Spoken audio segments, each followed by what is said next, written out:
expect to see the next version from Python. Tu t'amuses bien, Nathan? Ça a l'air drôle. On vient de tomber sur un truc un peu sympa. C'est des rétroviseurs en fait avec un écran. Donc du coup plutôt que réfléchir la vue arrière de la voiture, et ben il y a des caméras sur l'arrière du véhicule qui permettent en fait d'avoir une vue avec un degré de vision beaucoup plus large. Plutôt cool. On arrive là sur le stand de Delta Airlines, la compagnie aérienne américaine qui présente en fait un exosquelette qui devrait permettre en fait les opérateurs au sol de plus facilement en fait déplacer les bagages, les charges lourdes, les charges lourdes, pardon, les objets. Je sais pas si tu as plus d'infos, Nathan, là-dessus. On va essayer de se rapprocher un peu.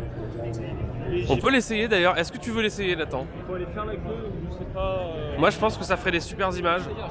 Tu penses que je rendrais super bien? Alors là c'est la version, on a une version assez soft, je vais me rapprocher. Donc en fait là ça concerne juste un bras, j'imagine. Ça permet de faciliter le mouvement du bras. Et ici on a quelque chose de beaucoup plus développé sur la droite. On a un squelette complet avec jambes, dos, bras. Et normalement on devrait peut-être voir une démo. Je crois que la personne va soulever un pneu. Un pneu de camion a priori, qui a l'air vraiment très lourd.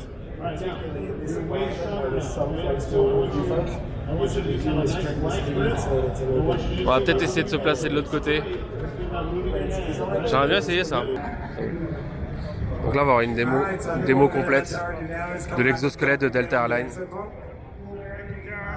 Tara and Ben, our other operator, are going to be here all afternoon to answer questions, along with any other of the Sarcos or Delta employees who are around the booth. The other thing I'd recommend, we have an arm from the exoskeleton over here on my right. I would recommend, if you have time, that you go and try that out. It gives you a really good feeling for what the difference is of not having that assistance and having it, and it really gives you a feel for how to get out of the way control works. What about the like? Is it heavy for the lifters? It follows or something?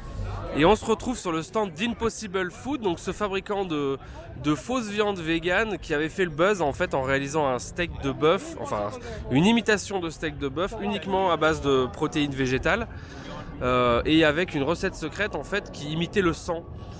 C'est ce qui permettait d'avoir une viande qui était à la fois saignante et aussi avec le look et le goût du bœuf. Et apparemment cette année ils refont l'exercice, cette fois-ci en essayant d'imiter un steak de porc. Je connais quelques personnes qui ont goûté, qui ont trouvé ça absolument bluffant, donc on va faire l'expérience pour vous. Bah alors Nathan, qu'est-ce qu'on va goûter? Là on va goûter donc un petit burger avec un steak de fausse viande faite par Impossible Food. Alors je sais pas si c'est le nouveau qu'ils viennent d'annoncer pendant le CES qui est fait à base de porc. Tiens, rapproche-toi. Alors normalement c'est leur nouveau steak qui est censé représenter, avoir le goût de la viande de porc. Donc vas-y, est-ce que tu as déjà goûté toi sa base? Alors dis-nous ce que t'en penses. Je sais pas si c'est porc ou bœuf, celui-ci je trouve qu'il ressemble plutôt au bœuf mais... Surprenant, non. C'est un goût de porc. Goût de porc, ouais, c'est bon ou pas? Surprenant. Bah alors il y a aucune matière animale mais ça se sent pas du tout, on a vraiment la même texture. Plutôt surprenant et plutôt bon, ouais.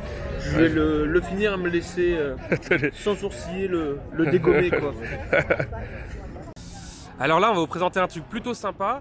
C'est un appareil qui permet de récupérer l'eau dans l'air et en condensant cette eau de permettre de générer de l'eau potable.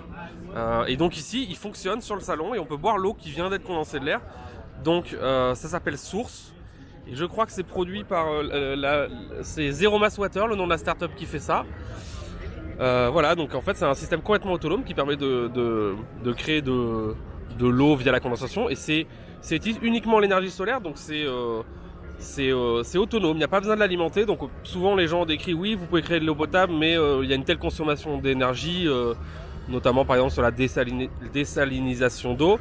Alors que là on a quelque chose de complètement autonome, donc c'est plutôt cool. Après, à voir quel volume d'eau ça fournit. J'imagine que selon les environnements c'est aussi complètement différent. Alors ici on est dans le Nevada, donc il n'y a pas beaucoup d'eau dans l'air. Clairement en ce moment l'air est très sec, même s'il fait une quinzaine de degrés au soleil. La nuit ça descend quand même jusqu'à 0. Donc ici on va faire la démo, on va tout simplement on va goûter un shot d'eau, vous voyez. Ils nous permettent pas de remplir une bouteille, on va juste goûter un petit shot.